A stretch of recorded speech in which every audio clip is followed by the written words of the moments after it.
And the group is wonderful, and it's been a big help to a lot of people, and I'm really grateful to be able to be a part of that. Each year we host 2 major events. Our national conference, which gives us the opportunity to bring patients, caregivers, and the top experts in the field together to share their journey and their knowledge. And our scientific session, where medical professionals from the neuromuscular community can learn about the cutting-edge research that is funded by the MGFA, research that has led to major advances in the treatment and protocols for those living with MG.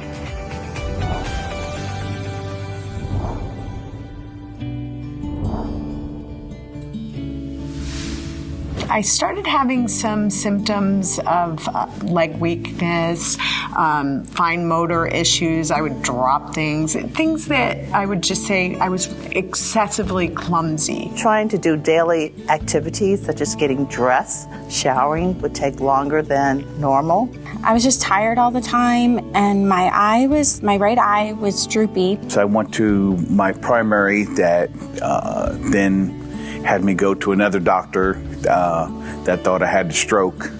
And then from there, a third doctor. He says, the only thing left really to try is I think you might have myasthenia gravis. He did not have very good knowledge of my symptoms and my problems I was having. There's still a lot of the medical professionals that are not aware of MG.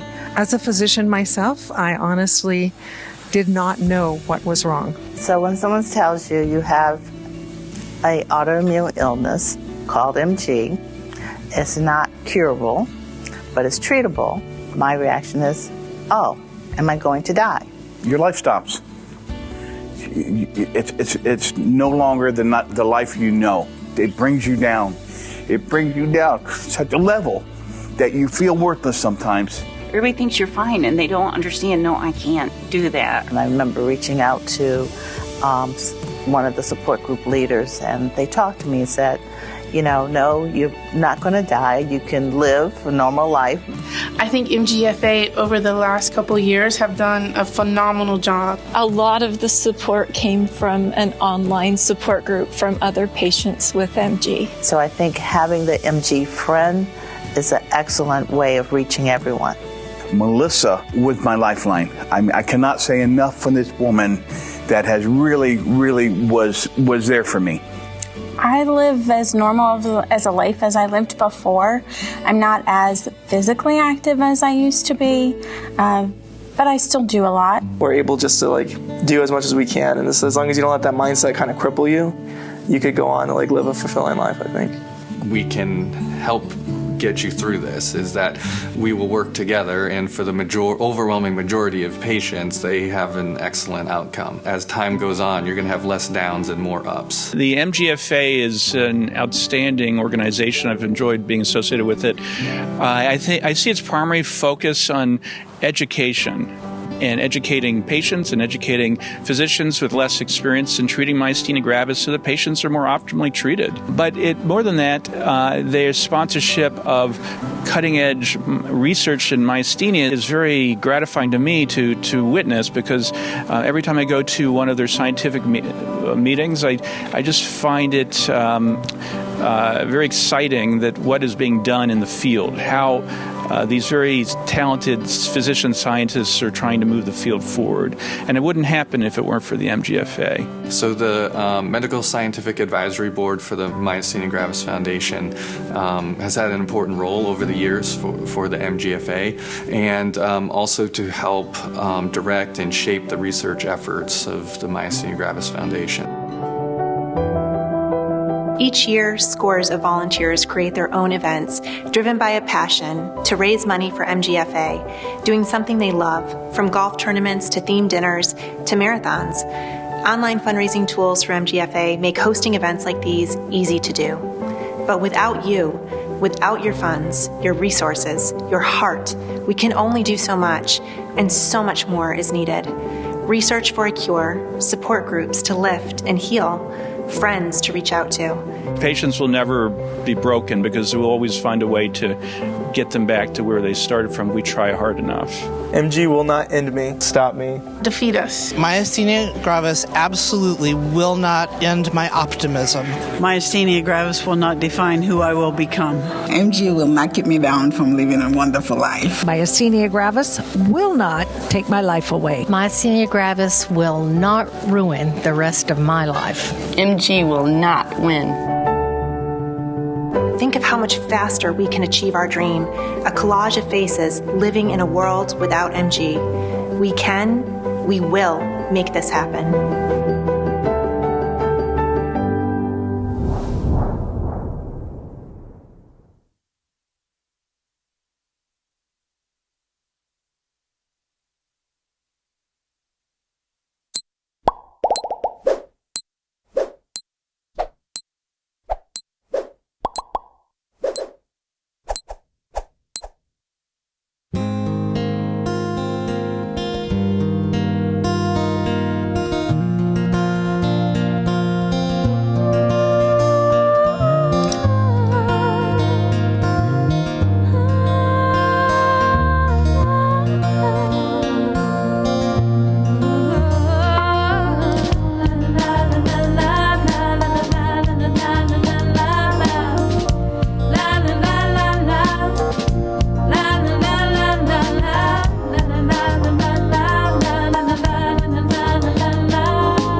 please welcome the CEO and President of the Myasthenia Gravis Foundation of America, Sam Masterson.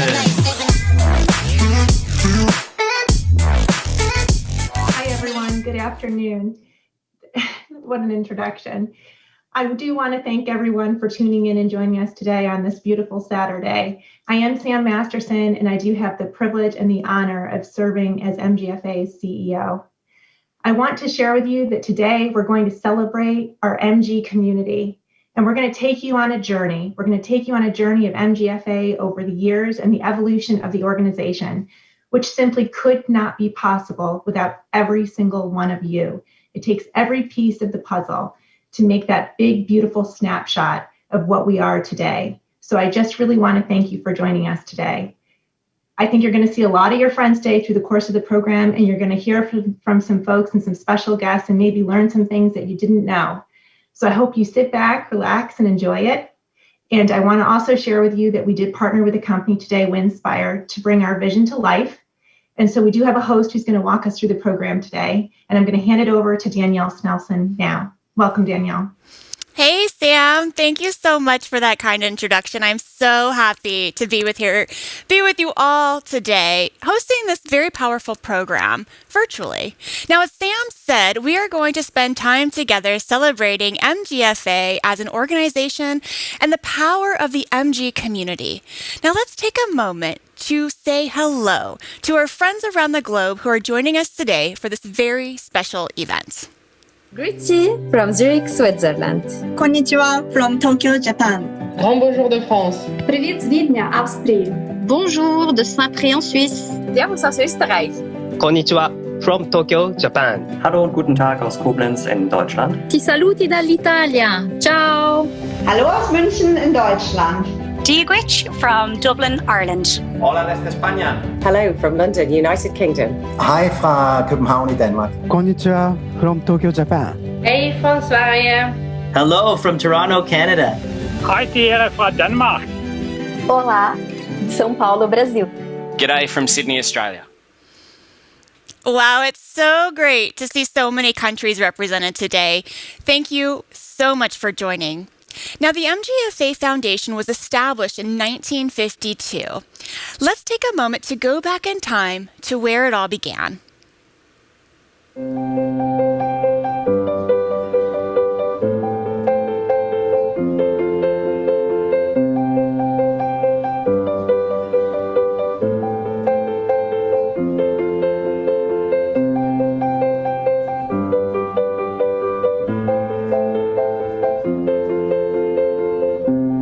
Close my eyes and I can see the world that's waiting up for me, that I call my own.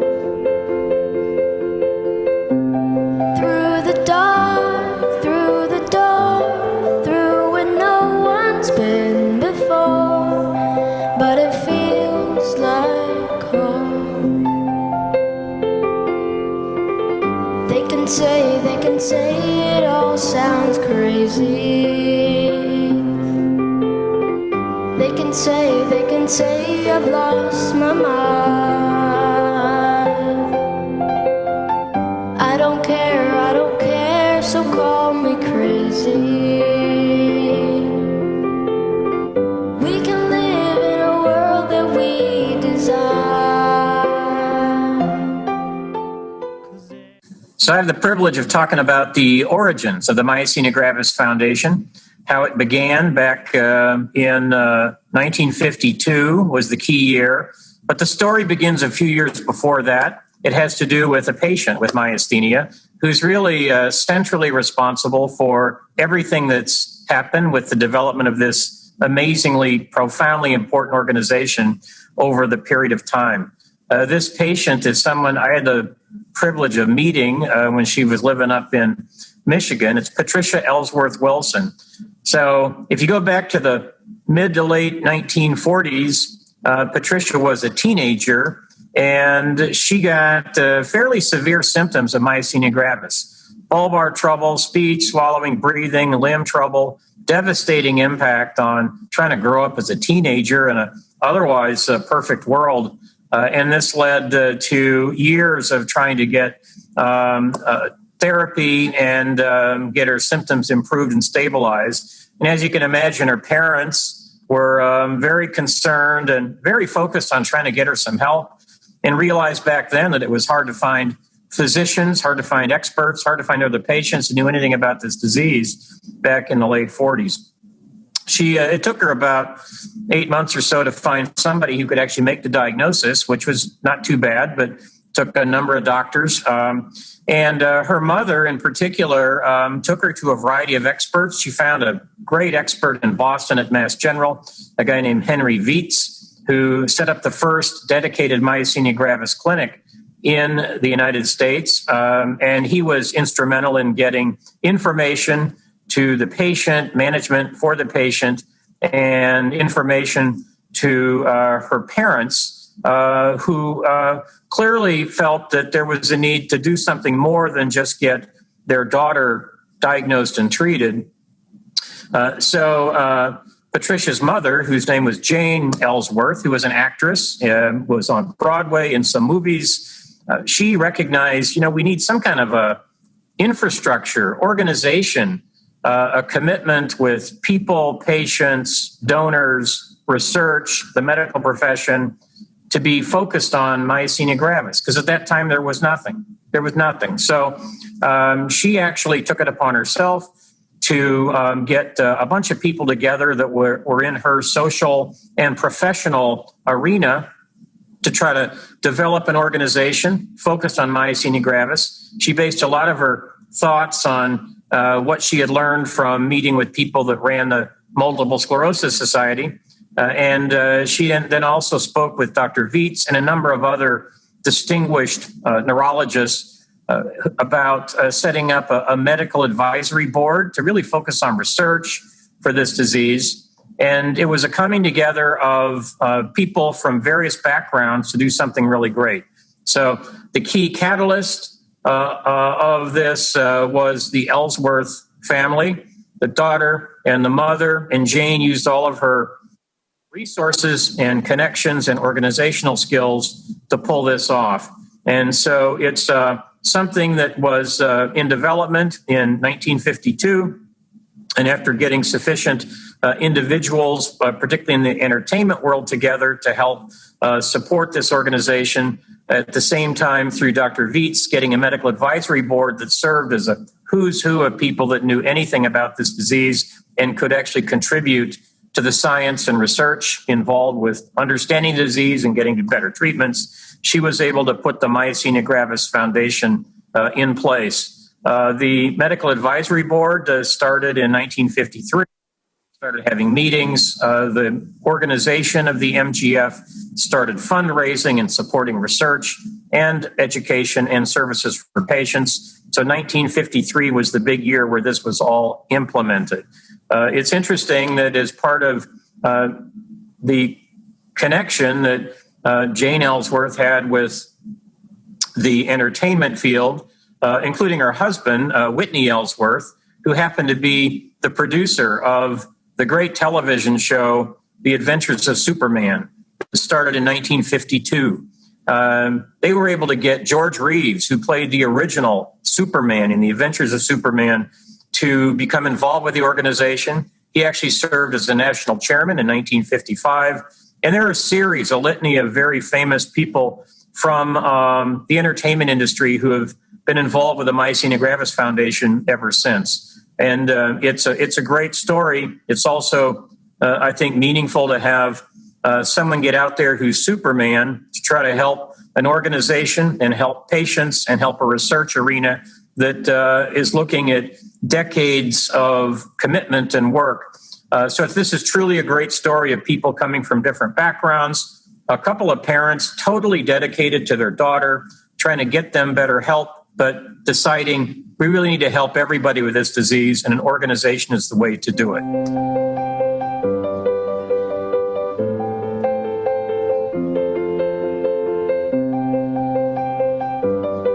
Hello, I am Dr. James Howard. Some of you know me as Chip. I have been a longstanding member of the MGFA Medical and Scientific Advisory Board and was its chair between 2003 and 2005. I am currently a professor of neurology, medicine, and allied health at the University of North Carolina, Chapel Hill, and currently serve as the director of the MG Clinical Trials and Translational Research Unit. Recently, because of partial retirement, I have relinquished my role as the neuromuscular division chief in the Department of Neurology to focus on myasthenic research. The world of myasthenia gravis is rapidly changing. I tell colleagues that we're at the start of a therapeutic revolution, and I have accused pharma that their newfound interest in MG lies in the fact that they can now pronounce and spell the words myasthenia gravis. My first contact with MGFA was in 1975, when my mentor, Dr. T.R. Johns, took me to the scientific session of MGFA, which met on the first Friday of December in New York City. There are approximately 25 hardcore myastheniologists, clinicians, and scientists in a small room arguing about various things myasthenic. This room was filled with the MG giants of the time, with the likes of Dr. Johns, David Grobe, William Nastuk, Albert Strauss, Tatsui Namba, Gabriel Jenkins, Peter Kornfeld, Bud Rowland, among others.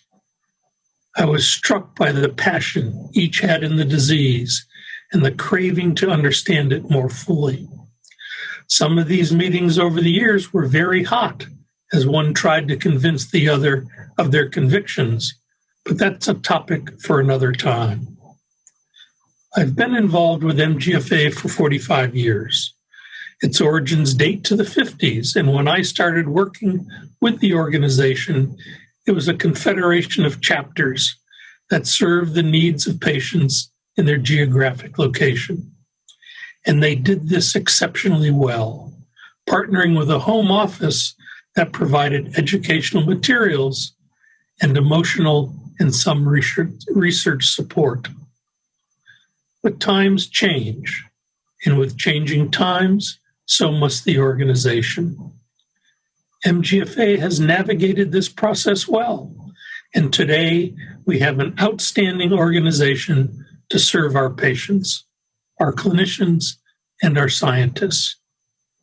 Let's look at some of these changes.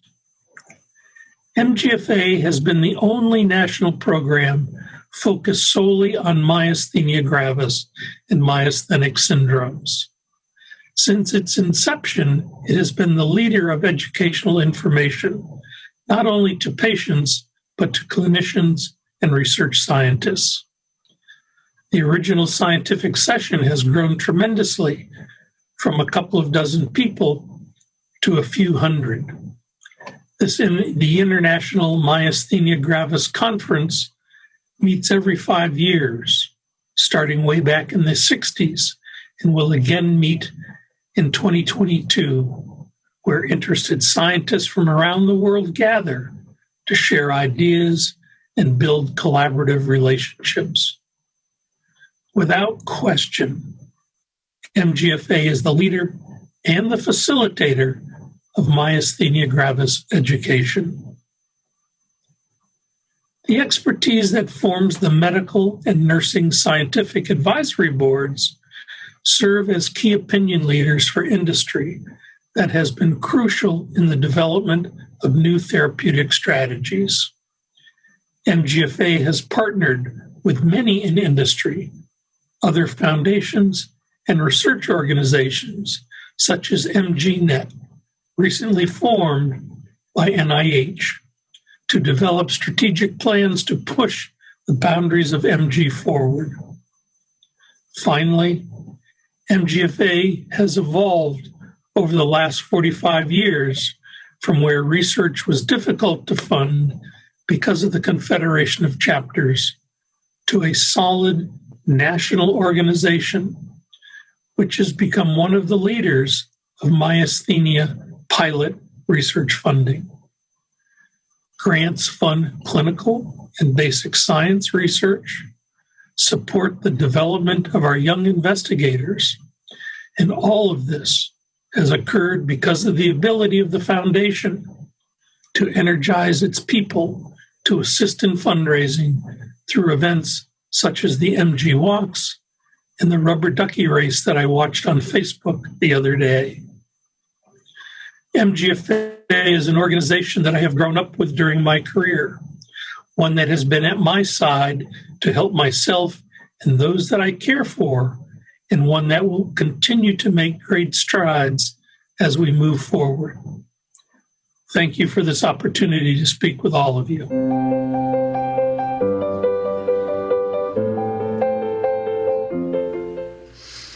As you saw in the video, MGFA was founded in 1952 by Jane Ellsworth, a parent advocate searching for answers to help her daughter, Patricia. So many people have played such an important part in making MGFA the organization it is today, from the medical community to the volunteers to donors to funding partners. And because of this rich and deep history filled with so many important people who cared so very much, MGFA is a thriving patient organization with a global community that provides robust programming and offers events that encourage connectivity and familiarity. This year has been unlike any other, as you know. MGFA could not host in-person events, which means that everything from support groups to fundraising events went virtual. Yet, due to the unpredictable spirit of so many of our community members, you are so connected. We have been able to forge on and still come together to move forward. Let's take a look at one big, powerful way that we connect.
Good afternoon, and thank you for allowing me to join with all of you for this special celebratory program. My name is Sam Schulhoff, and I've been involved with the MGFA since 2005, when I was first elected to the board. I've served in a variety of leadership roles, including treasurer and chairman of the board for 3 terms, from 2007 to 15. And I continue to serve MGFA as a chair emeritus and as an ex officio member of the board. It's fair to say that MGFA is very important to me and has been a big part of my life. I'm not someone living with MG, and I think that's important to share. Today, you'll hear from many supporters of the MGFA who have a very personal connection. I started my involvement with the organization through a friend with MG. When she asked if I would help, my connection was made through meeting members of the MG community and my strong desire to help MGFA grow and prosper. The MGFA that we know today has evolved. It's evolved over time and through the hard work, passion, and dedication of so many loyal supporters like all of you. As I look back over the years, there were many pivotal moments, milestones, and decisions that greatly influenced the future of MGFA and how it would evolve. One of those decisions we as a board made was to create the MGFA Walk program.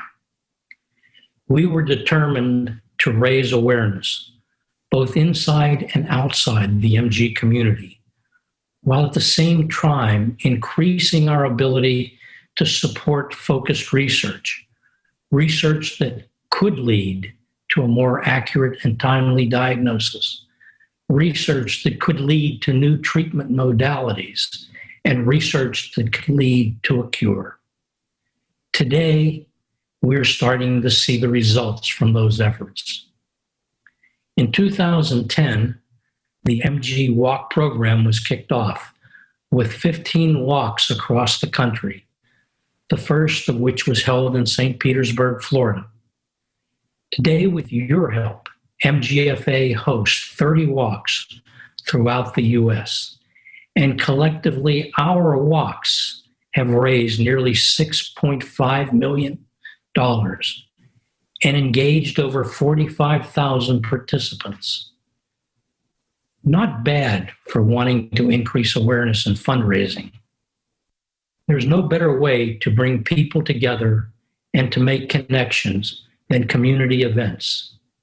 After all, it's our community that is at the heart of everything we do. And here we are today, finding a way to be together as a community during a global pandemic, marching on in the spirit of fulfilling our mission. It's truly amazing what vision, hope, and a strong sense of community can accomplish. I want to thank each one of you for your support and your dedication. Thank you for helping us raise awareness. Thank you for believing in our mission, and most importantly, making it yours. And finally, thank you for giving me the opportunity to interact, learn, and grow with all of you. I'm very proud to be part of this special organization, just as I know each of you are. Together, we've accomplished a great deal, and the best is yet to come. Thank you. Community events and programming like walks and support groups are such a special way for all of us to come together and stay connected. And it truly takes the efforts of so many to make these community gatherings happen. Let's take a few moments to speak to some volunteers who give so much time and energy on a regular basis to MGFA and to our community. Now, a special friend to MGFA and longtime volunteer Ronnie Faust couldn't join us for our live conversation in a few minutes, but she wanted to share a little something with us before we get started. Hello from New York, New York. Hi, I'm Ronnie Faust, and I've been part of the MGFA community for 6 years, ever since my husband Phil was diagnosed. I've been a cabaret singer since retiring from the television world 10 years ago. My show, Ronnie Faust Has Spring Fever, or Is It Just Allergies?, a fundraiser for MGFA, was supposed to happen this past spring, but as we all know, the best laid plans. So my director, Lenny Watts, and I decided to do 3 songs from the show on streaming media as a tease, and make that the benefit for MGFA. Well, it was a rousing success. Every dollar that goes to MGFA has more impact than it would for larger nonprofits. Education, awareness, and funding new research to create better treatments are all so crucial. We all have something we can do to help the cause. If you sew, make masks. If you bake, have a bake sale. If you knit scarves. If you're an athlete, stage a competition. Do something you love for the MG community, and it's a win-win for you and MGFA. All right, thank you so much, Ronnie, for that. That was amazing. Now, I'm so excited to introduce our volunteers participating in our live panel today. I would love for each of you to introduce yourself and tell us a little bit about where you're from and how long you've been with MGFA. Hey, Pierre, how's it going? Hey there, good afternoon. This is Pierre Clement from Olympia, Washington. I've been engaged with MGFA for 6 years now. Awesome. Thank you so much. Linda and Jocelyn. Hi, guys. I'm from Texas, Central Texas. It's a big state, so I have to specify Central. And I've been with MGFA since February 2007. Awesome. Thank you so much. Glenda Thomas. Hello, everyone. I'm from the New England region, primarily from Framingham, Massachusetts, and I've been with MGFA organization for 6 years. That's amazing. Thank you so much. We also have joining us today Jessica Collier. Hi, everyone. I'm Jessica Collier. I'm from Macon, Georgia, in the Peach State, and I've been a part of the MGFA for 6 years, although I've been knowing about the MGFA for 22. Wow, thank you. We also have Nikki Grossheim. Hi, everyone. I'm Nikki from Green Bay, Wisconsin, and I've been part of the MGFA community since 2010. That is amazing. You guys have been such a huge support of the MGFA community for such a long time. Now, I'm very curious, in what ways do you actually volunteer with the organization? Linda Ann, would you like to start us off? We didn't have anything in Texas, and I was diagnosed, and it was a really horrible thing for me to not know what I had or not know what to do. And MGFA helped me with this. And then I decided to start a support group. My husband and I decided to start a support group in Austin, Texas. In it's Central Texas. I'm sorry, because a lot of people from all over Central Texas come, and that's how we do it. That's awesome. Thank you so much for your time and dedication. Pierre, same question to you. I'm engaged with MGFA from an MG support coordinator point of view. I'm also an MG friend, a walk leader, and a team captain for the walks. That's kind of what I do in a volunteer position. Awesome. So great. Jessica, why don't you tell us how you volunteer with MGFA? Well, I participate with the MGFA. I'm part of the MG Friend Peer program.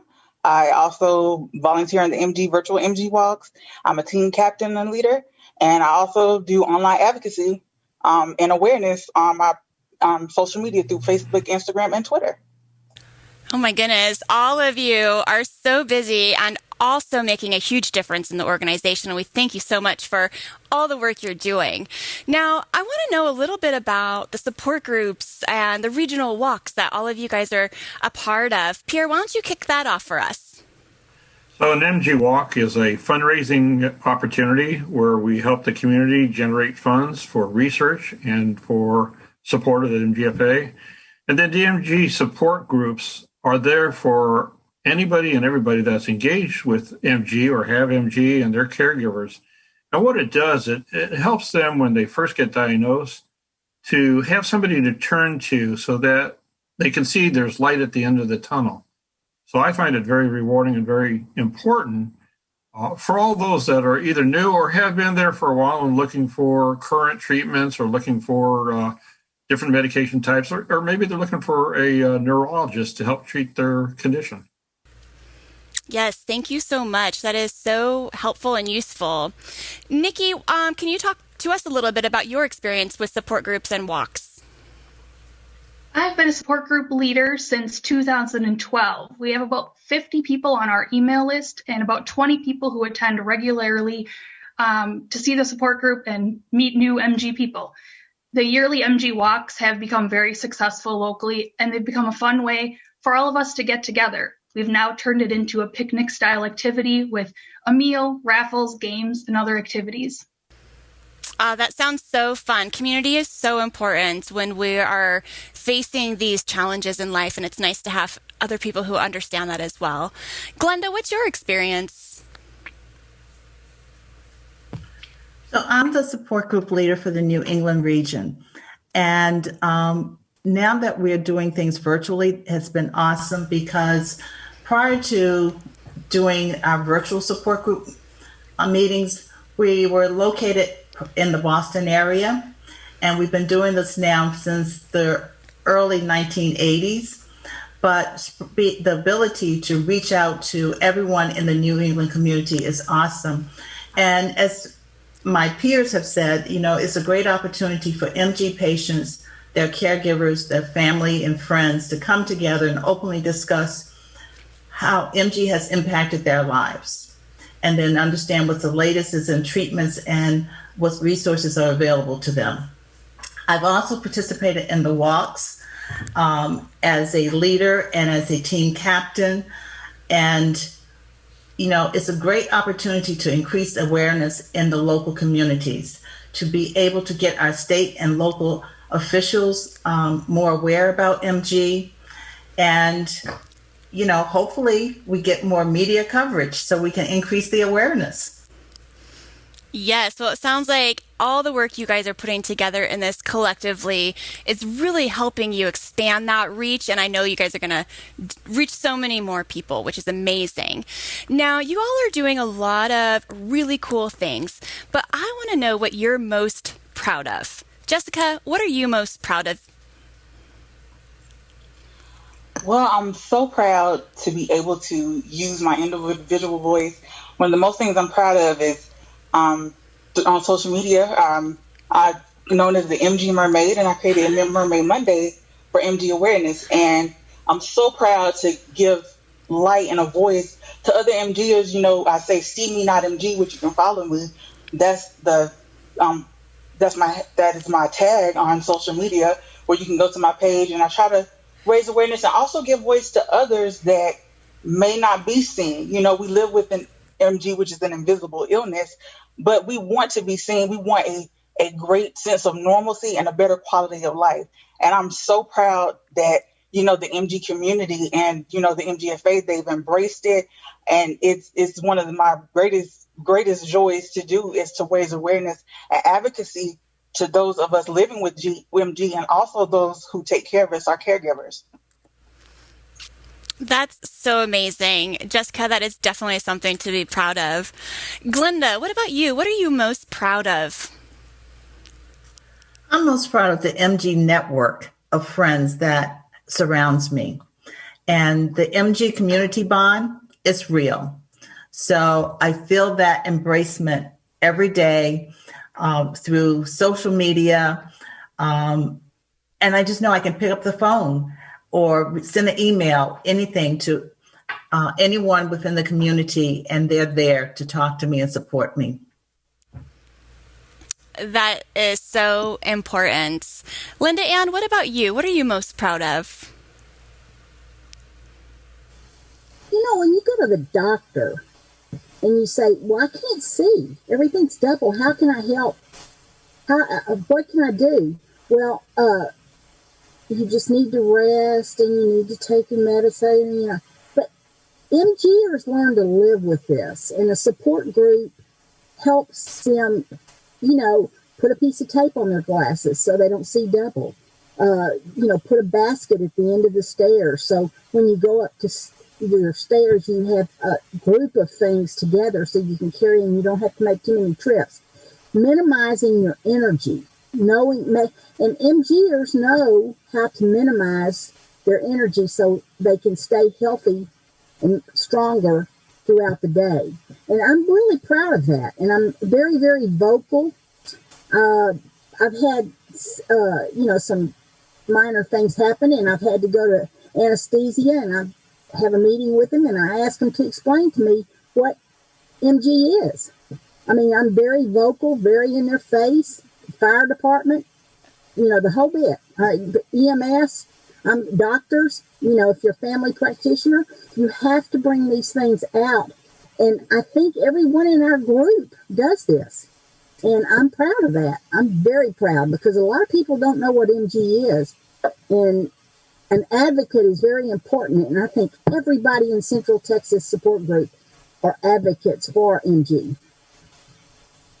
Thank you guys so much for sharing what you're most proud of. All of these things are helping to move forward with MG and helping to help others that are maybe just now discovering this for themselves. You guys are truly that family and support that they're looking for. Now, So speaking of family, I would love to know, how has MGFA helped you and your family? Pierre, how have they helped you? Initially, when I was diagnosed, I couldn't talk, I couldn't swallow, I couldn't see. I was seeing double vision everywhere. You get into a dark place, and by attending my first MG support group and having a gentleman named Gibbs say, Pierre, I've been there, I had the exact same symptoms, you're going to get through this. The support is the one-on-one, and as Linda said, educating one another. Things you can do, things you can't do, tips that help you, avoiding heat perhaps.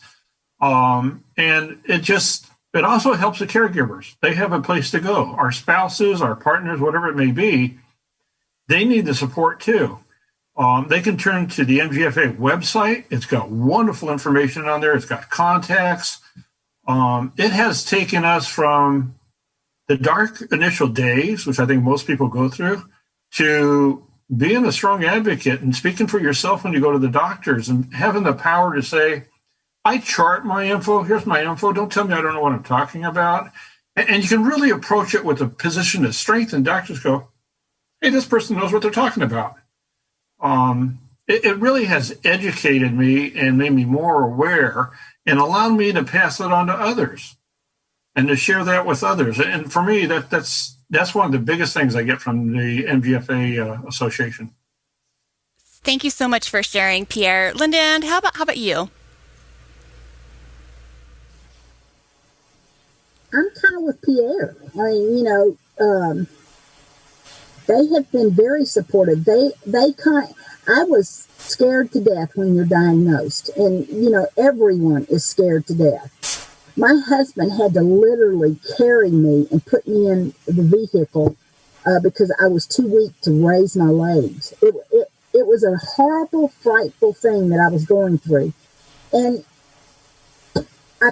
and when they finally diagnosed me and I called MGFA, they told me about a lady in Lubbock, Texas. Her name is Colleen Lewis. And she helped me, and she told me, okay, this is going to be a struggle at first, but then you're going to get used to it and you're going to understand what to do. And MGFA has been there for me when I had questions. And I really appreciate the fact that they gather everyone around in the United States. I mean, they put us together. We are a family. We're rare, but we're a family. And we all have different personalities, and that's what's needed all over. Anybody, all over everywhere needed. And MGFA helps spread that. And the walks are really, really super because we get to know other people in the community that may not be able to come to the meetings. They call or, and we talk to them, but we get to introduce them and they come to the walk. So that's good. The MGFA has done me good. That's awesome. Thank you so much, Linda. Again, I think we keep hitting that tone of family, so it sounds like this is such a great family. Glenda, what about you? Being diagnosed with MG, and I was, at that point in time when I was diagnosed, I was torquing my body in positions that wasn't normal just to be able to stand up and walk. And so you're told that you have this rare disease. Now, not only do I have the rare disease, I have a rare type of the rare disease. And then you're told there's no cure. That's very devastating. So through MGFA, I have found, I think, my voice to be an advocate because I've become stronger. So through that, MGFA has provided a platform for me to share my story. And through sharing my story, my family and friends have learned how to support me through living with MG.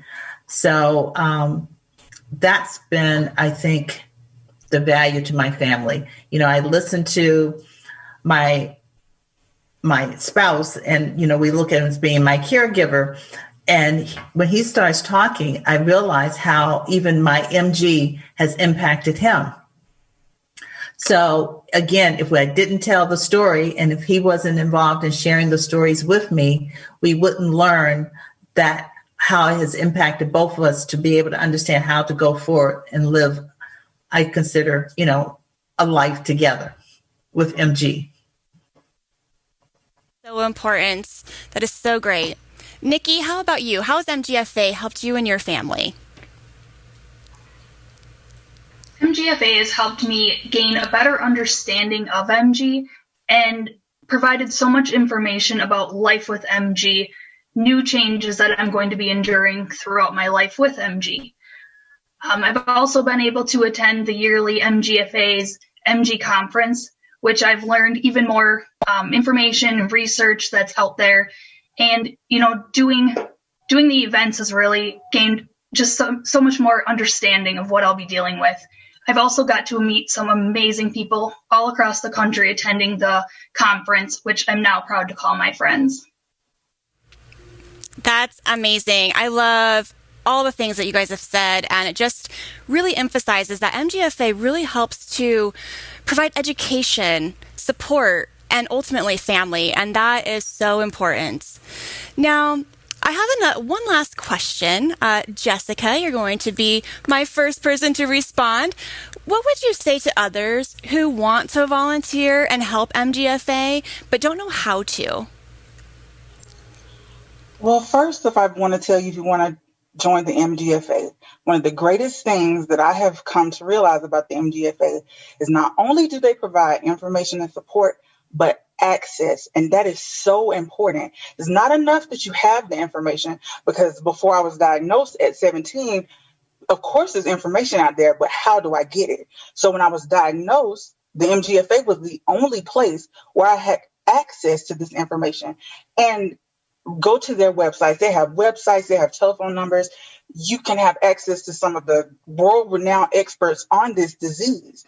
And the MGFA, I believe, over these 22 years that I've known them, have done an excellent job in expanding and trying to adapt with the times, with technology. As you see here now, where we're doing an interview via the internet, that wasn't available even then, So if you're interested in taking part, I can tell you from personal experience, although we are collectively a family, they still find ways for you to express your individuality. Because as they say in the snowflake disease, we might all have the same disease, but we're all different. And so the MGFA provides a significant, unique niche where you can find your own place and your own voice.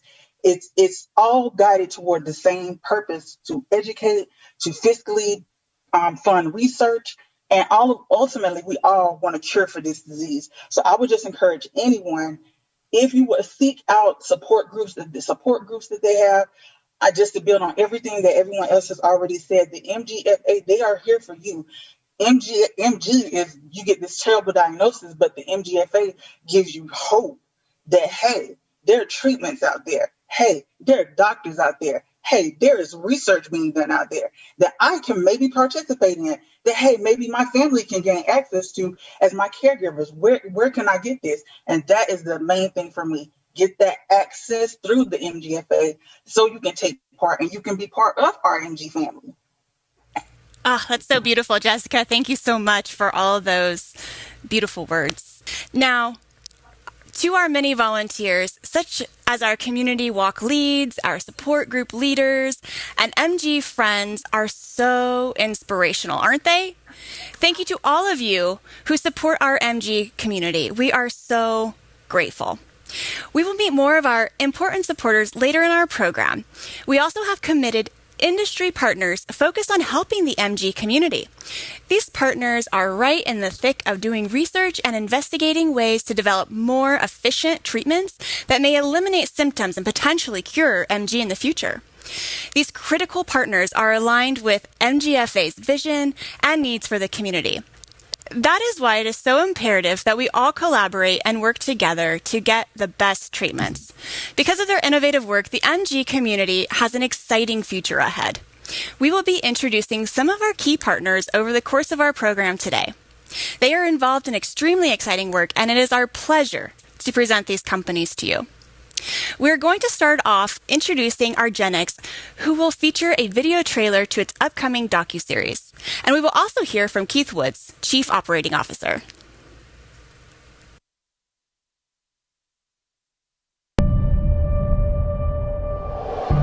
It had to be like the scariest time in my life. When you're in survival mode, you just do what you have to do. Everything abruptly stopped.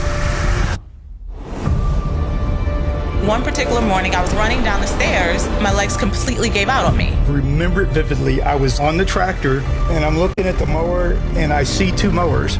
During tumbling classes I was teaching, and I kept thinking, oh my goodness, I have no strength. I'm going to drop these kids. No one had any clue what was wrong with me. I taught EMS for a very long time. I didn't have a clue what MG was. They kept thinking it was so many other diseases. You're out chopping down a tree with a chainsaw. The very next day, you got to lay in bed all day. One symptom after another. But then I got panicked when I lost my voice. Within 2 weeks, I gained 65 pounds. I sounded like somebody who had a stroke. I lost all of my friends when I lost my health. It's out of sight, out of mind. You feel like you're a hypochondriac, but it's all real. People go, you got to be faking. You don't look any different.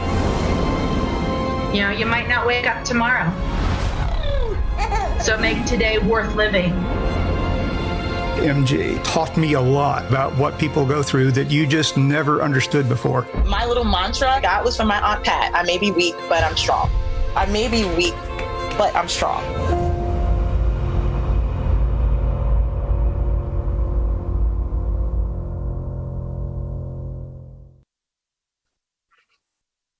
Hello, I'm Keith Woods, Chief Operating Officer from argenx Pharmaceuticals.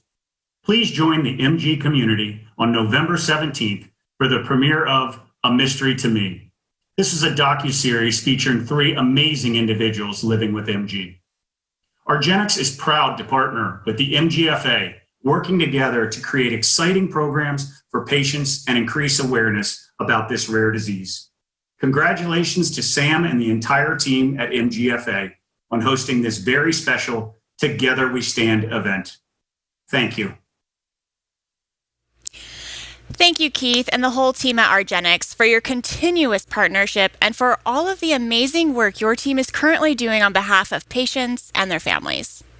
Now, please welcome MGFA Board Chair Nancy Law to discuss the amazing momentum around clinical research. Thank you, Danielle. I proudly serve as the chair of the board of directors for the Myasthenia Gravis Foundation of America. For 4 years before that, I was the organization's CEO. Like many of you, I have myasthenia gravis. Today, I get to introduce one of my favorite topics, how MGFA is driving and accelerating research. Since our inception in 1952, when, by the way, myasthenia gravis had a 30% fatality rate, MGFA has led the charge to support the most promising scientific endeavors, funding laboratory and clinical research, engaging young scientists and clinicians in making MGFA the focus of their careers, and spearheading a comprehensive patient registry. We've been smart investors, using our limited funds as seed money, funding proof of concept projects, pilot grants, with potential to introduce and interest major funders like the NIH and industry in myasthenia gravis. At our national scientific meetings and international symposia, we bring together the brightest minds in the field of myasthenia to compare research efforts and report on innovative progress. The sum total of all of this work is unlocking the secrets of MG. As we learn more, we're uncovering new treatment pathways and hopefully, maybe in the near future, a cure. Our medical and scientific advisory board advises the board of directors on the most important research pathways to pursue. Our research agenda is reviewed annually to reflect these priorities. MGFA uses a gold standard peer review process in determining grants and fellowship awards, with top experts in the field scrutinizing every application for criteria such as scientific merit, relevance to MG, and potential for future funding. MG research has already led to significant improvements in diagnostic techniques, treatments and therapies, improved disease management, and a drastically reduced fatality rate. A few people even achieve unmedicated remission, so we know it's possible. But despite these advances, many of today's treatment options still come with significant side effects and only partially address life-altering symptoms of MG. Some people with MG do not respond to any of the treatment options currently available. And understanding what sets off the disease process remains elusive for now. Our charge is clear. More work is necessary to better understand MG, expand treatment options, and ultimately find the cure that every person with MG hopes for. Please know this. MGFA is able to fund scientific and clinical research only through your amazing generosity. Only through your donations, support, and sponsorship of our funding initiatives can we make advancements in this innovative research. Today, more than any time in history, the potential payoffs of investments in MG research are huge. Here's one example. In 2010, MGFA awarded a pilot grant to Dr. Linda Kussner from George Washington University to explore the role of a blood factor called complement in the autoimmune response in MG. 7 years later, the FDA approved the drug Soliris for treating MG. It works by inhibiting complement. It was the first FDA-approved disease-modifying therapy for myasthenia gravis. It will not be the last. The world is changing for people with myasthenia, and MGFA is leading. We're working hand in hand with a community of brilliant and dedicated clinicians and scientists. So now let's hear firsthand from just a few of these remarkable professionals, starting with one who is very special to us at MGFA. Dr. Jeffrey Guptill is the current chair of our MSAB and an associate professor of neurology at Duke University School of Medicine. Just a little more than a decade ago, he was the first recipient of MGFA's 3-year postdoctoral fellowship, a collaborative effort with the American Brain Foundation.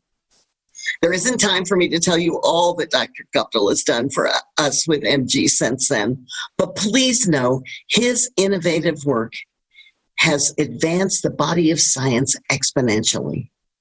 I think the best way to compare MGFA's investment in the early career of this amazing scientist and clinician is to say it's like having been smart enough to have bought Amazon stock when it first went on the market. Welcome, Jeff, and thank you for tuning in today and for everything you do for us and the MG community every day. Thank you so much, Nancy, for that really kind introduction. As Nancy mentioned, I'm Dr. Jeffrey Guptill, and I serve as the chair of the MGFA Medical and Scientific Advisory Board. I'm an associate professor of neurology at Duke University School of Medicine, and I serve as the director of the Duke Early Phase Clinical Research Unit. I am also a proud prior recipient of a MGFA Clinician Scientist Development Award, an award which is designed to support the early careers of scientists interested in studying myasthenia. This is an extremely exciting time in myasthenia research. A number of trials are in process now, and outcomes are positive and encouraging, and in some cases, very promising. New treatments could be around the corner, and I'm excited to be part of these efforts. I'm indebted to the MGFA for truly giving me my start in myasthenia a little over 10 years ago.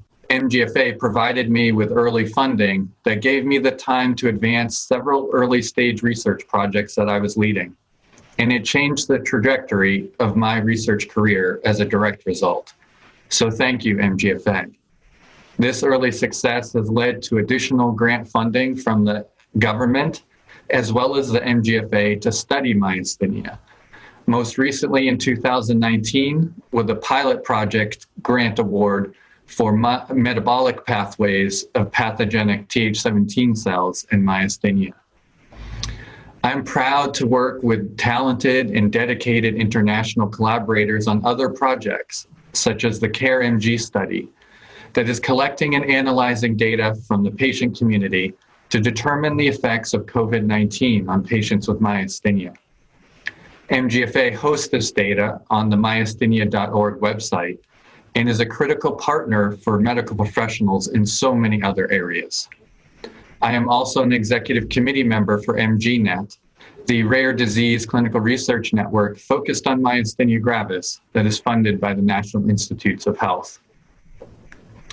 This is a truly exciting time in myasthenia space, and I am honored to be searching for solutions that will help patients and be part of the positive momentum we are seeing to get new treatments to patients living with myasthenia.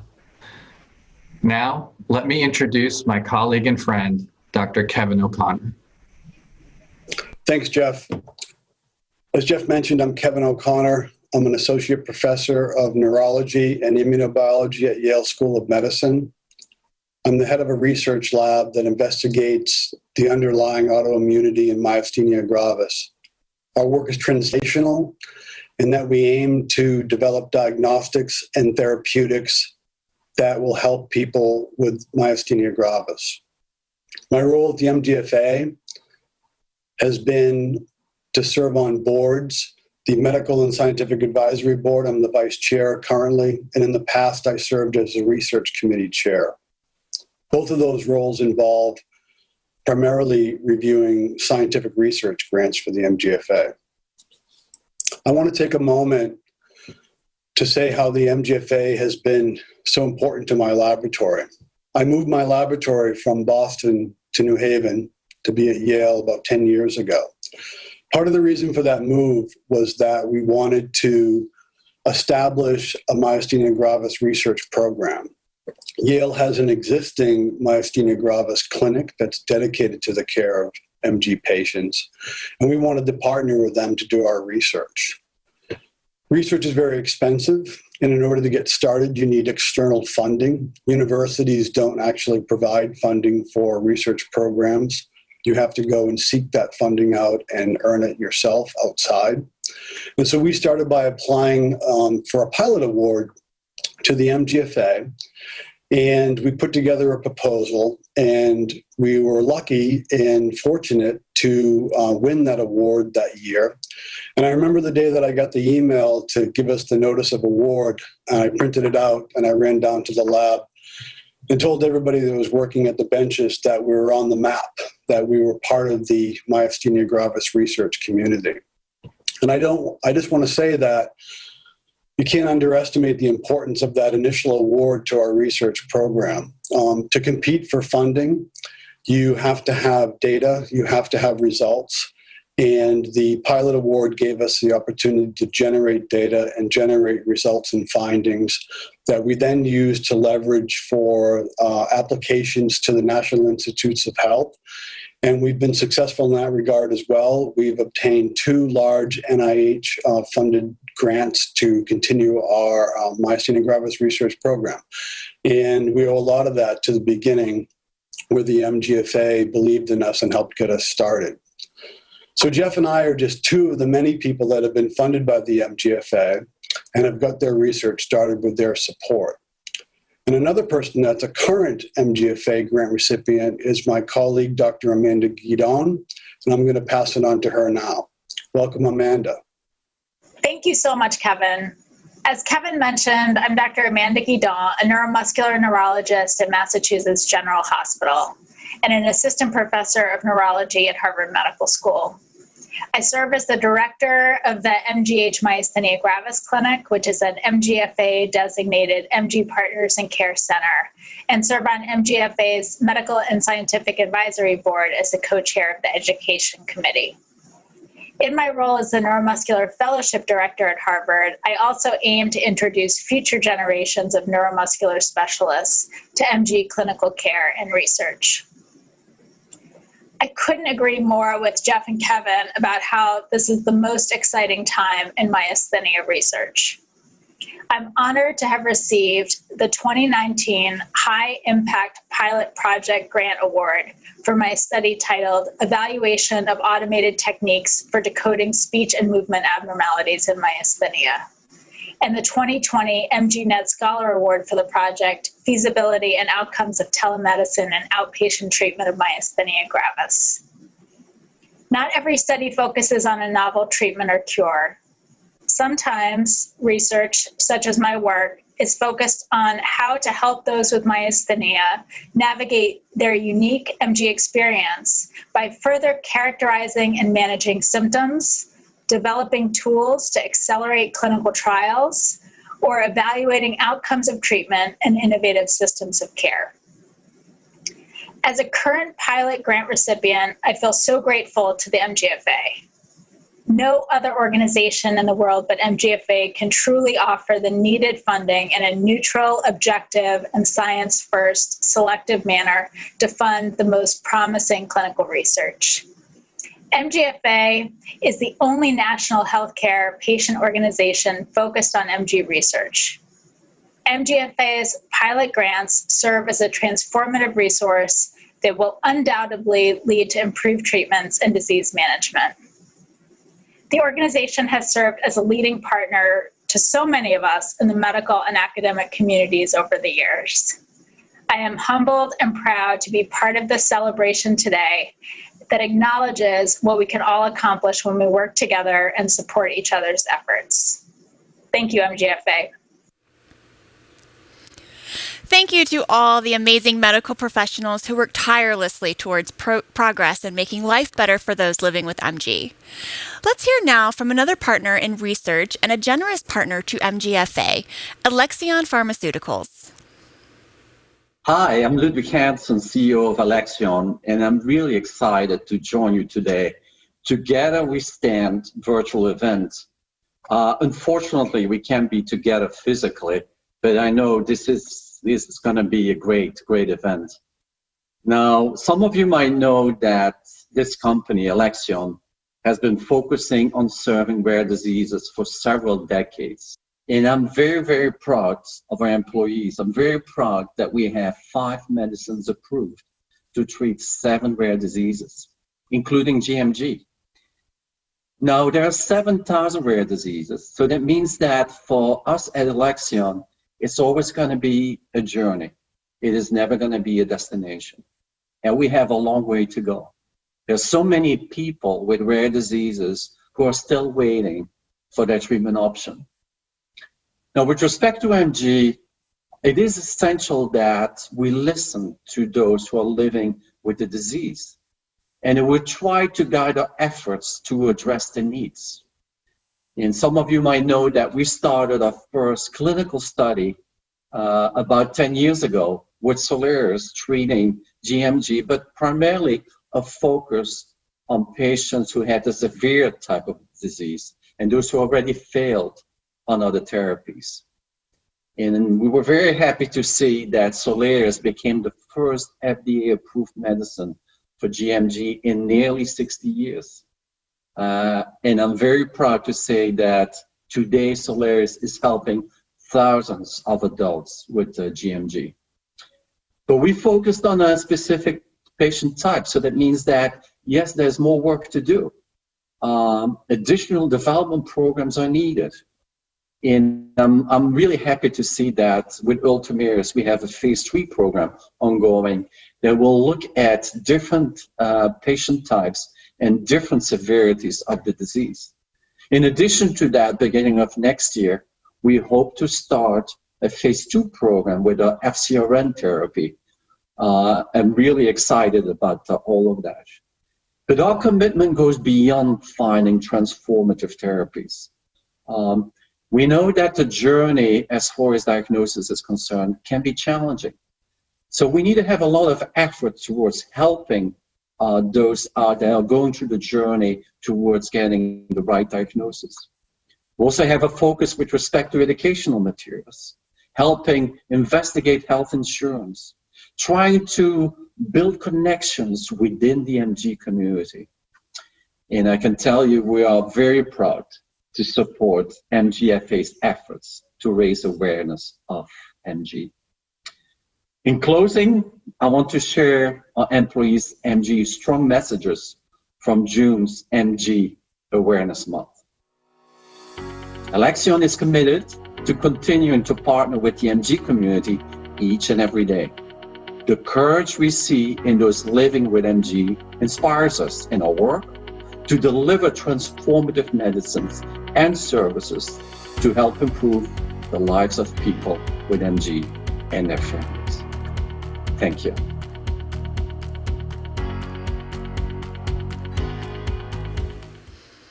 Thank you to the team at Alexion for their partnership and support over the years.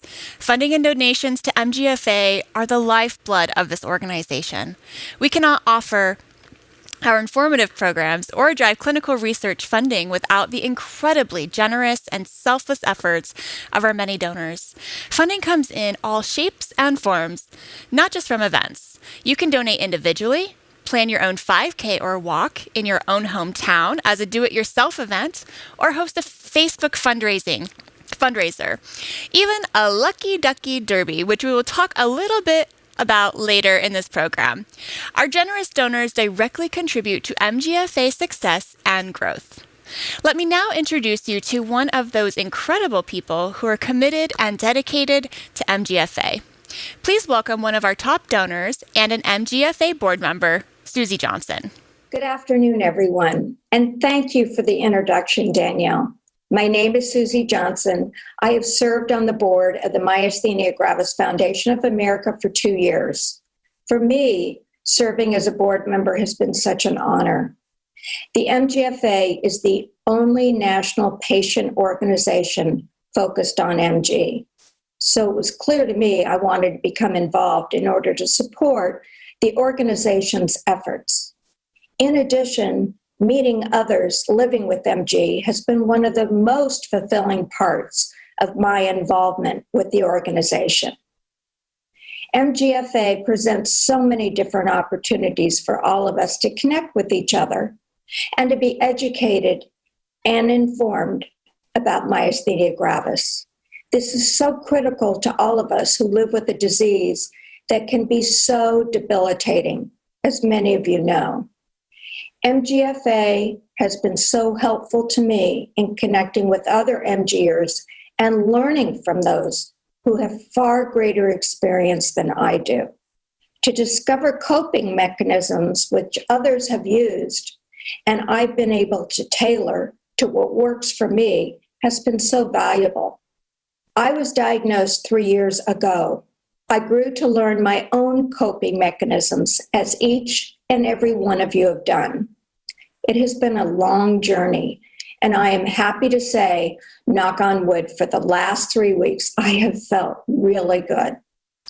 For sure, it is that new normal, but I am grateful for the baby steps I am making in the right direction.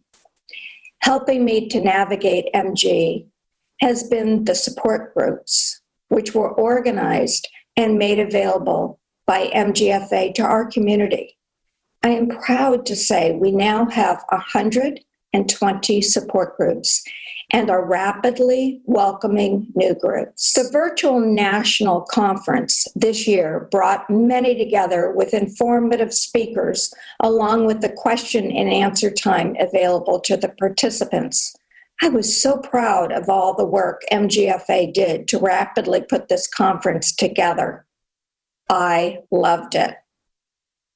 We are proud of the Wellness Series, which has allowed the community to gather information as to how we may increase our ability to take care of ourselves. Also, events including walks, golf tournaments, and the Duck Derby.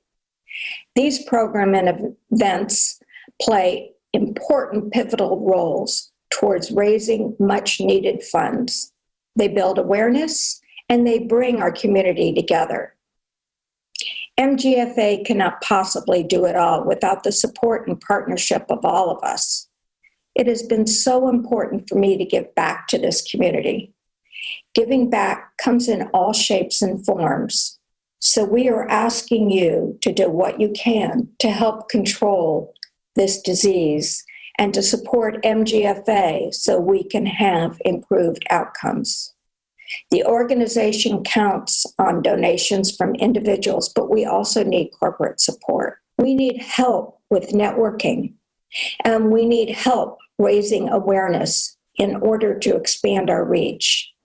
This will benefit all of us. We are an organization representing a rare disease. We must continue to build awareness of myasthenia gravis, along with raising money to provide programs for our community and to help support research. I want to be cured. This is an exciting time in MGFA's history, as others have shared, and across the global MG community as well. I want to personally thank each and every one of you for your ongoing support and as being a special part of this MG community. Thanks. Thank you so much, Susie.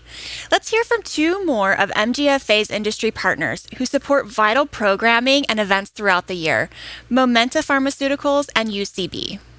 Hello, my name is Tricia Guljar Singh, and I head up medical affairs, advocacy, and patient engagement here at Momenta Pharmaceuticals. Momenta is now officially part of the Janssen Pharmaceutical Companies of Johnson & Johnson. By bringing together Momenta's groundbreaking science and Janssen's proven expertise in autoimmune disease, we have an unmatched opportunity to drive transformational medical innovation to change people's lives for the better. Momenta is committed to people living with myasthenia gravis, and we are proud to collaborate with MGFA in initiatives such as the Research Update, Scientific Session, and Wellness campaigns. It is a privilege for us to serve the MG community hand in hand with MGFA. On behalf of all of us at UCB, we are honored to stand alongside the Myasthenia Gravis Foundation of America today to support the annual Together We Stand walk. While this year's event might look a bit different, it retains the same spirit of generosity and support for those living with myasthenia gravis. At UCB, we like to say that we are inspired by patients and driven by science, and the Together We Stand walk is one of those moments that reminds us not only of the patients we serve, but the friends, the family, and the loved ones who support them every day. We put patients at the heart of everything we do at UCB. Guided by this commitment, we are rooted in serving patient communities who are all too often unheard and misunderstood. And we know that the greatest need cannot always be measured in numbers. For those of you around the nation who have shown your own commitment to the myasthenia gravis community by dedicating your time and resources to this outstanding event, you have our profound thanks and admiration. We are stronger when we stand side by side, and UCB is proud to do our part in supporting those living with myasthenia gravis. We look forward to continuing to learn from, work with, and be inspired by the entire myasthenia gravis community. After all, you're the reason why we're here and committed to myasthenia gravis. So amazing hearing about this incredible and innovative work being done right now to help the MG community. Now it's time to hear about another big part of our future. Due to our dedicated, committed MGFA leadership and our board of directors, MGFA's future is bright, and our ability to touch more and more people around the world is improving every day. We are focused on our vision of a world without MG, and we are focused on making connections, bringing the right people together to find a cure, and driving the types of programs our community needs to live better. Earlier this year, our visionary board of directors created a new strategic plan for MGFA. This plan focuses on research and programming while helping to support and provide services to the MG community. This planning effort was led and driven by MGFA's Vice Chair, Brian Gladden. Brian has MG and has been part of the MG community for the last 2 years. Now let me introduce Brian to talk about the MGFA strategic plan and highlight where MGFA is going and how we are going to get there. Good afternoon, everyone, and thank you for the introduction, Danielle. My name is Brian Gladden, and I've been a part of the Myasthenia Gravis Foundation of America for almost 2 years. And I'm currently serving as the vice chair for our board of directors. Like many of the people you've heard from today, I also live with myasthenia gravis, having been diagnosed about 5 years ago. MGFA has made a big difference for me as I battle this condition, and I'm honored to be part of this amazing organization. I'm excited to be here today to help us celebrate our accomplishments together. In this spirit of accomplishment and acknowledging the very strong foundation that exists today with MGFA, I'd like to recognize all the hard work from so many of you that have helped to build our foundation into what it is today. I'm thrilled to share some of the highlights from our new strategic plan. As many of you know, we recently completed a comprehensive review of our strategy, and the plan was approved by our board of directors in April. As part of our planning process, we engaged with our community through a broad online survey focused on gathering detailed feedback from many of our stakeholders, and we received input from 850 respondents, with the vast majority being patients. We also heard from caregivers, clinicians, researchers, and many others. Separately, we conducted about 60 interviews with key stakeholders, including funding partners and like-sized organizations in the rare disease space. Most of what we heard from our stakeholders was, "Thank you for all that you do, and please keep doing what you're doing to help us." We also heard about areas that we can improve and increase our impact on people's lives. All this feedback has influenced MGFA's new strategic plan and the priorities that we'll be driving going forward. This plan will serve as our roadmap for the next 3 to 5 years. Let me share with you a few of the key priorities that came from our work. First, research is already such a big focus area for MGFA, and it'll be an even bigger priority for us moving forward. We'll aggressively increase our funding for research and work harder to keep you updated on progress in finding a cure for MG and for improving the treatment of the condition. We want you to be aware of the great research that the organization is supporting as we all work towards a world without MG. Second, to better fund research, we need to diversify how we raise funds. This is already a focus for our new development team, and next year our staff will launch new fundraising initiatives as well as introduce a new donor stewardship program. We'll also focus more on corporate partnerships to help raise brand awareness and expand MGFA's reach into corporate America. Diversifying our revenue sources will lead to greater support, and with greater support comes many more funding opportunities and a bigger impact for our patients. Third, we see an opportunity to expand our MG community and have a positive impact on more of those impacted by MG. We'll continue to increase our engagement with the MG community, and especially online. Our community is actively using our website, and we know that many of you rely on emails and social media as the main source of information from MGFA. You may have already seen that we've increased the frequency and breadth of our communications, and we'll continue to do more here. We also believe it's important for us to bring improved connectivity and quality of care and education for our remotely located patients. Many in our patient population are not near the bigger healthcare systems, so we must provide better tools and clearer direction on where to go for more and better information. Fourth, we also need to do a better job of educating clinicians so there's better awareness about myasthenia gravis, about how to quickly diagnose the condition and how to effectively treat it. In addition, continuing to get more patients into our MGFA patient registry is also a game changer. We'll work to make it easier to join the registry and to regularly update your information. Lastly, we need to be more effective at leveraging technology to help us drive our mission. We upgraded our website last year, and that's been very positively received. But there's more to do to effectively reflect the patient journey on our site. As a next step, we're actively focused on creating a new mobile application for our stakeholders. We're hopeful that we can launch a new and improved set of mobile functionality before next year's end.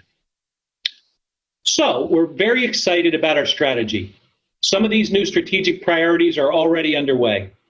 Our new CEO, Sam Masterson, is working to implement our strategic plan and will actively share updates on our progress. With this strategy and our new management team in place at MGFA, We're now positioned for success for many years to come. MGFA's future is very bright, and we could not be more pleased and excited for where we're headed. In closing, I want to share my personal thanks to all of you for your support and commitment to MGFA. We're all excited about the future of the foundation and the impact that it has on our MG community. Thanks. Thank you, Brian. Now I want to acknowledge other key national sponsors for our MGFA Together We Stand program.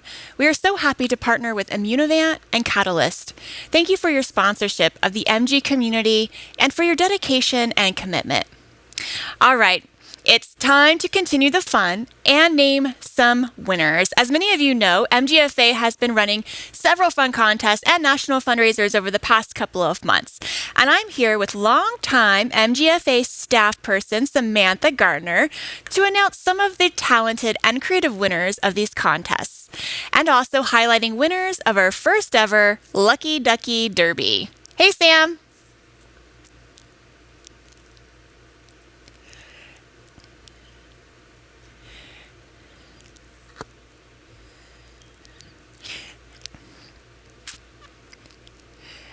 Sam, can you please unmute? All right, there you go. Thank you. Sorry about that, everyone. Thanks, Danielle. Hi, everyone. So I'm so excited to be here with you today to share some of the fun activities and the contests that we've been hosting leading up to this event. Many of you took part in these contests, and I'm here to announce the winners, so we'll get started. First and foremost, I want to thank our national committee that helped us plan this event over the last several months. Volunteer engagement is such an important part of community events, and we are so grateful for the support and participation of these committee members. So thanks, team. The first activity that our committee created for our community to participate in was our MGFA Together We Seek and Find online scavenger hunt. It gave participants an opportunity to not only learn about myasthenia gravis, but also to learn more about the MGFA on our various industry partners by visiting their web pages and answering questions about their respective work. The winners were drawn from all the people that completed the answers for the Together We Seek and Find contest, and our winners are, drum roll please, Daniel Schwartz, Robert Rumpf, and Laura Teschka. Thanks to everyone that participated, and congrats to our winners. The second activity is our MGFA Together We Stand art contest. What an incredibly talented and artistic community we have. We ask participants to create and send photos of their original artwork that reflects what the MG community means to them. The response and overall artistic ability of our community has been absolutely overwhelming. You're viewing some of the actual artwork right now, and it is truly amazing and incredibly heartfelt. I would encourage you to go to the myasthenia.org website under Get Involved to view and read the inspirations for the artwork in more detail. Each piece of artwork had to be accompanied by a few sentences that express what the MG community meant to that artist.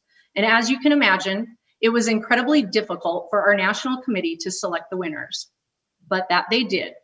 And our third place winner is Samantha Descenzo. In second place, Tira Bluestone. And our first place winner is Serenity Butler. Congrats to all the winners, and thank you to everyone that shared your beautiful artwork and stories with us. I now want to acknowledge and thank all of you who participated in and supported the Lucky Ducky Derby, which was held during a Facebook Live event on September 26th. It was such a fun event, and it was developed by our awesome and incredibly creative Quacktastic volunteer, Jessica Zimmerman. Our goal was originally to raise $10,000, and we raised nearly $37,000, so thank you all. We hope you had as much fun watching as we did putting it together.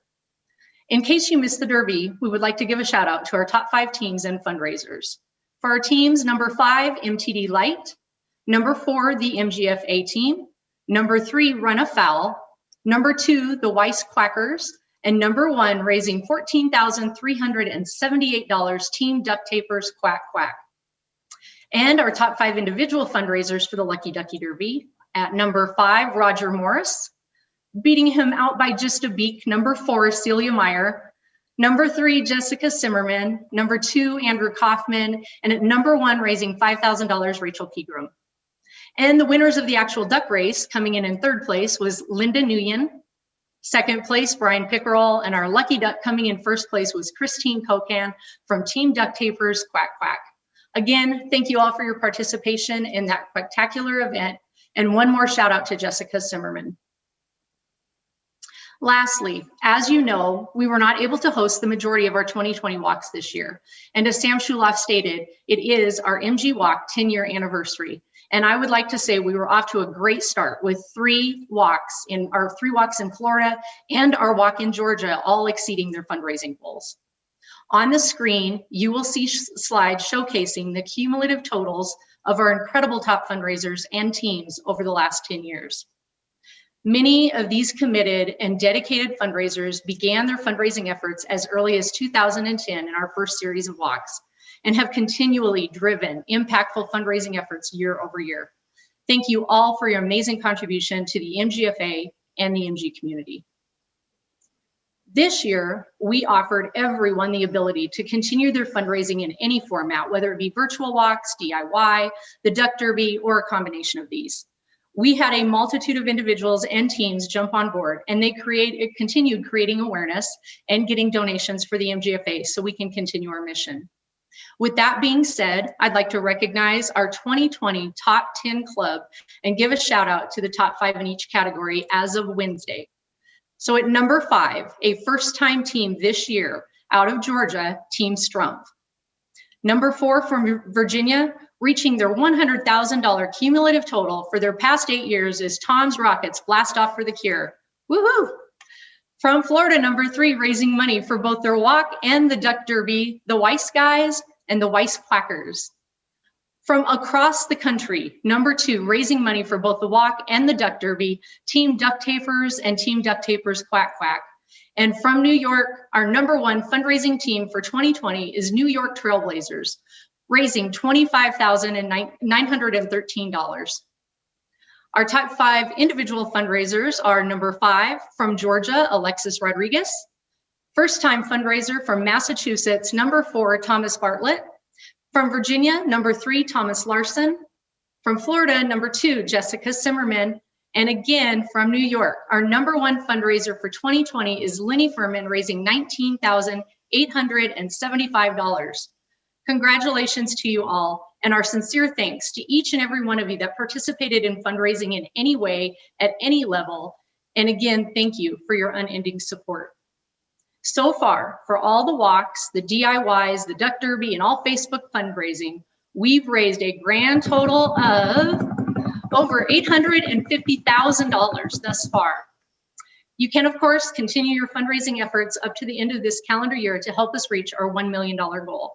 Again, we want to extend our gratitude across the MG community for participating in these really fun and creative contests and for your fundraising efforts throughout the last 10 years. We can't thank you enough, and we appreciate you all so much. Danielle, back to you.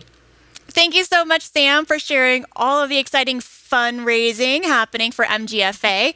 It's been a pleasure being here today with all of you. I've had such a great time. And to close us out today, I'd like to bring Sam Masterson back for some final words.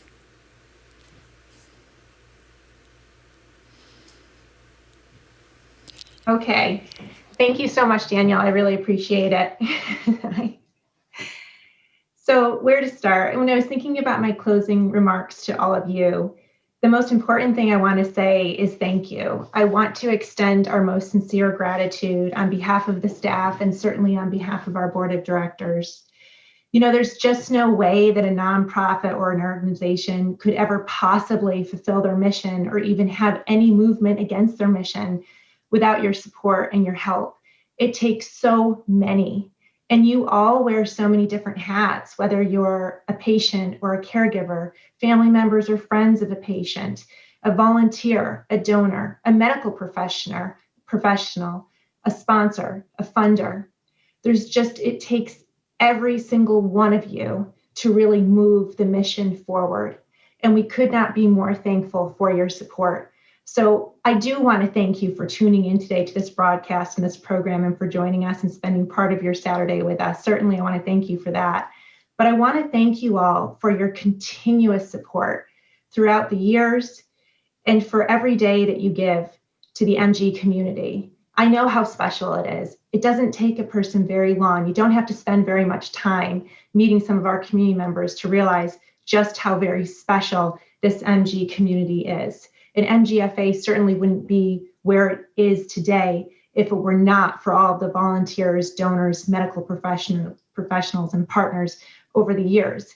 It simply would not be. It has evolved because of all of you. It is our organization. It is our future, and we're very excited about it. I have to tell you, this was an extremely humbling experience to plan this program. When we were going through it and we were hearing things, you heard it yourself.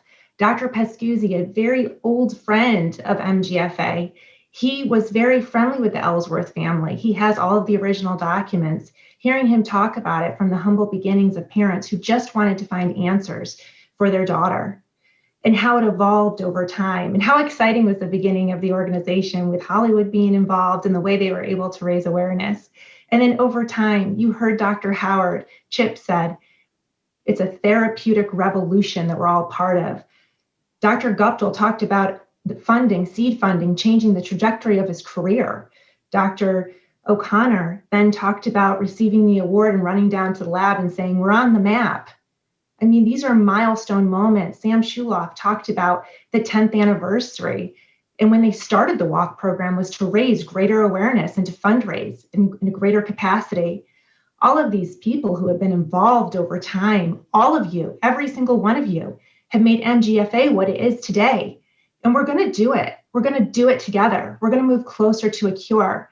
And to our awesome partners, I just have to say this entire year, they never wavered, not once. They said, what can we do? We understand where you're at with this pandemic. We're in the boat with you. And they continued to fund us and support every single thing we did as we pivoted and went virtual. So thank you. I just really appreciate every single one of you. On behalf of the staff and board of directors, I want to say you have our most sincere gratitude, and we couldn't be more proud to be a member of this MG community. So thank you for that. I wish you all a great rest of your weekend, and please continue to take care of yourselves and stay safe.